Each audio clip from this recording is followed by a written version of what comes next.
What's happening, everybody? Thank you for tuning in to We'll Fix It Team. I want to do a quick video on doing I call it a leak down test. And what we're going to do is we're going to determine why we've lost compression. I did a quick compression test, and that's straightforward. You're just putting the gauge in there and turn it over and looking for what number is going to come out. Number turned out kind of low. And so I told the customer, I was like, well, we can do a leak down test and we can determine a little bit about everything. Motor's got a lot of miles on it, 200,000, it's had a skip for a while, and so we're looking at a couple of things could be a possibility. Could have a gas wash cylinder could have started out as a burnt valve and then washed the cylinder down and then causes issues where if you try to repair it, you'll have oil consumption to come out of it. So what I've got here is a little bit set up here to an easy way to do this without having to remove the valve cover to determine where you top dead center of the motor to set it so that you can have both valves closed off. This is a quick and easy way. Now you got to be careful when doing this, but it's been pretty foolproof for the most part, because if it's not at top dead center, both valves closed, it rolls the motor over if you got any good rings or enough valve there to do it. So let me flip the camera around real quick, guys. I don't know if I can get in there or not. So what I've got set up here is it's a long extension.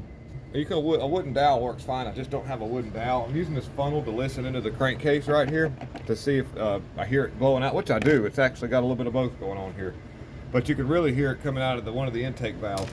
But I'm going to use, over here on this side, I'm going to use the little 19mm bolt that's attaching the pulley onto the power steering pump to allow me to rotate the motor without having to go up underneath it and get the tire off and go into the fender. And I'm just going to look for top dead center and look for the dwell. Dwell is where the piston and the connecting rod are at very top dead center, and the crankshaft is at its point where the piston is still for just that nanosecond. Coming up. All right, right there seems to be dwell. You can see I'll move. You'll know dwell when you move the crankshaft a little bit and nothing happens. You're right there at that point. So we're pretty good. Now we're gonna, you got a gauge here. And there's a regulator at the bottom, and the reason why I use the regulator is because you want to actually look for leak down in a controlled setting. If you just put straight air pressure to it, it will show the leak, but you won't know exactly how bad. You can see I've got it almost dialed in there. We're going to crank it up middle ways, and then I'm going to thread in this part here, which goes into the spark plug hole, which is the wrong one. This one here, it doesn't have the little check valve in the end of it that a compression gauge would. If you use that, you're just going to be working against the check valve, so don't do that. Give you a false reading.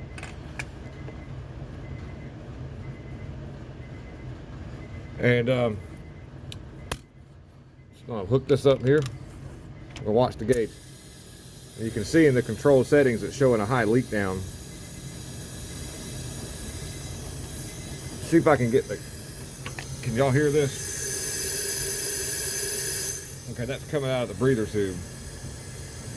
And I can even feel a little bit coming out of the crankcase, which is kind of normal, but this thing's been gas washed for a while.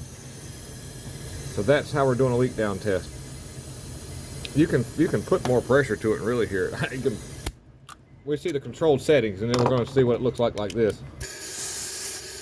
You can really hear it coming out of the...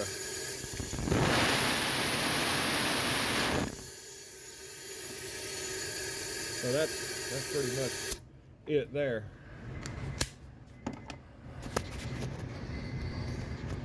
So that's kind of my little simple way of doing a leak down test on an engine without having, this thing's kind of a job to get the valve cover off some of the stuff on there, and the diagnosis isn't always positive, and so to keep the customer from having to spend a whole lot of money on diagnose time because you're charging for all that, you can easily do that by using a wooden dowel. Wooden dowel is really good for a do-it-yourself person in case something happens, but just I want to let you know that I use these vice grips on this for this one reason, so that just a rare case that I slip and the things at bottom dead center, I don't want this to fall down into the cylinder, so I use that to kind of keep it from dropping down. So that's another little trick right there. I just want to let you know. So thank you guys for tuning in to We'll Fix It Team. Have a wonderful day, and God loves you. God loves you. Remember that, guys. Bye.